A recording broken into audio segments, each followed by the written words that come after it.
Ku tak tahu maksudmu dalam dia menusukku. Manis katamu, manis bagaikan madu, sesungguhnya membenciku.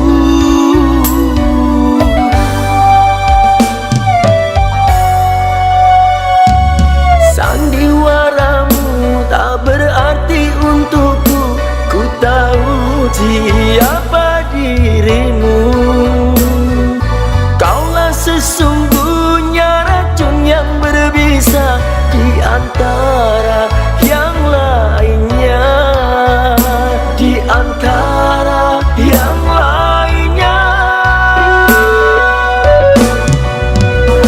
Pandainya dirimu yang bersilat lidah, mencari muka manis bagaikan gula. Di belakang kau meracuni diriku. Jangan kau kira ku tak tahu.